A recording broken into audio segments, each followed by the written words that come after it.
You can't sin. It is New Testament. Read Romans 6:14 of the book of Romans. What does it say? Since you are not under law, but under grace, sin cannot dominate you. You will dominate the sin. Hallelujah. Hallelujah. ஹல்லேலூயா. கர்த்தரை தெய்வமாக கொண்ட நாம் பாக்கியவான்கள். ஏனென்றால் ரோமர் 6:14 சொல்லுகிறது, நீங்கள் நியாயப்பிரமாணத்திற்கு கீழ்ப்பட்டிராமல் கிருபைக்கு கீழ்ப்பட்டிருக்கிறபடியினால் பாவம் உங்களை மேற்கொள்ளாது. ஹல்லேலூயா, ஹல்லேலூயா, ஹல்லேலூயா. ஐயா, அது தாவீதுக்கு அருளப்பட்ட கிருபை. அவன் செய்த அட்டூழியத்துக்கு அவனுக்கு 3 நேரம் தூக்கு தண்டனை கொடுத்துருக்கணும்ல. கொலை செய்தான், என்ன செய்யணும்? மரண தண்டனை கொடுக்கணும். விபச்சாரம் பண்ணா கல்லெறிஞ்சு கொள்ளணும். எல்லாமே மரண தண்டனை தானங்க. தாவீதுக்கு அருளப்பட்ட இந்த வசனம் எனக்குள்ள போச்சு பாருங்க. இந்த ஒரு வசனம் மட்டும் இல்லைன்னா, அல்லது அந்த ஒரு வசனம் எனக்கு மாம்சமாக மாறவில்லை என்றால், நான் குற்ற உணர்வுலே கடந்து அவிசுவாசத்தில் நிறைஞ்சி 5 பைசாவை தேவனிடத்திலிருந்து பெற்றுக்கொள்ளாமலே சீரழிஞ்சு போயிருப்பேன். அப்படித்தான் இருந்தேன். ரட்சிக்கப்பட்ட பிறகு 1/4 நூற்றாண்டில் 25 வருஷம் நானும் என் பிள்ளைகளும் கர்த்தர் நல்லவன்னு ருசி பார்க்கலப்பா. கிருபையை புரிஞ்சிட்டோம். Charis Bible College. Charis means grace. நீங்கள் தமிழில் படிக்கணுமா? என்னோட தொடர்பு கொள்ளுங்க. அமேசிங் கிரேஸ் பைபிள் காலேஜ் இருக்குது. தம்பி ரூசோ நடத்துகிறாருங்க. ஜாயின் பண்ணுங்க, வாழ்ந்து பாருங்களேன். இந்த வார்த்தை உங்கள் வாழ்க்கையில் நிறைவேறலாம், என்ன கூப்பிடுங்க. அங்கிள், நான் கேரிஸ் பைபிள் காலேஜில் படித்தேன், நான் அமேசிங் கிரேஸ் பைபிள் காலேஜில் படித்தேன், இந்த வியாதி போகலை. சான்ஸே கிடையாதுங்க. அப்படின்னா இந்த பைபிளே பொய்யாயிரும். அங்கே என்ன நடக்கும் தெரியுமா? மேஜிக்லாம் நடக்காதுங்க. தேவ கிருபையை சத்தியத்தின்படி அறிந்து கொள்ளுவீர்கள், சக்ஸஸ்ஃபுல்லாக வாழுவீங்க. இயேசு கிறிஸ்து செய்யாத அற்புதங்களை நீங்கள் அட்டெம்ப்ட் பண்ணுவீங்க. Hallelujah. Oh, thank you Lord for your goodness. 3வது பாருங்க, நியூ டெஸ்டமெண்ட் வந்துடுவோம். இன்னைக்கு தலைப்பு என்ன? அந்த ஒரு வசனம் மட்டும் இல்லைன்னா,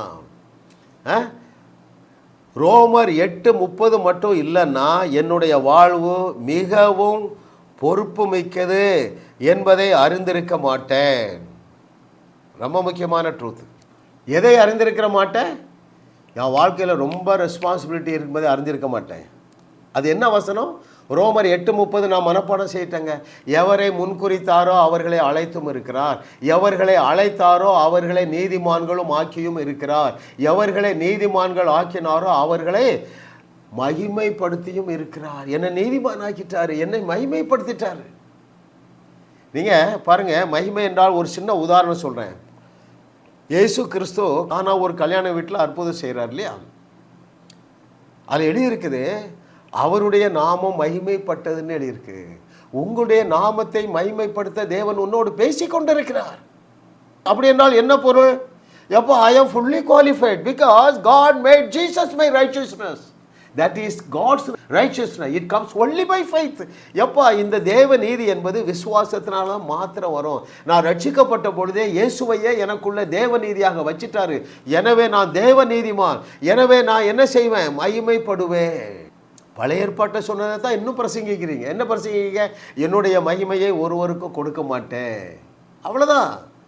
வாழா வெட்டி ஆயிடுவாங்க. நீனும் வாழ மாட்டான், உன் பிரசங்கத்தை கேட்குறவனும் வாழ மாட்டான்.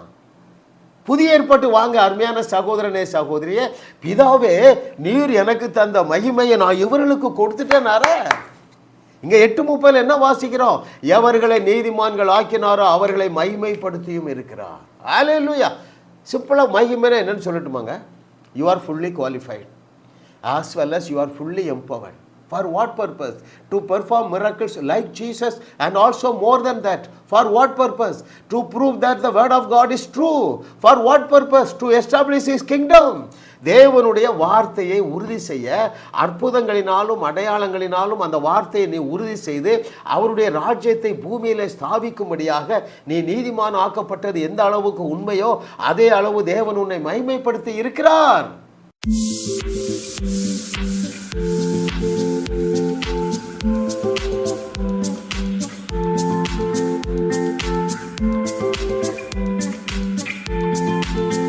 ஜாஸ் மினிஸ்ட்ரீஸ் யூடியூப் சேனலில் தொடர்ந்து செய்திகளை கேளுங்கள், சப்ஸ்கிரைப் செய்யுங்கள், வீடியோக்களை லைக் செய்து பலரோடு பகிர்ந்து கொள்ளுங்கள்.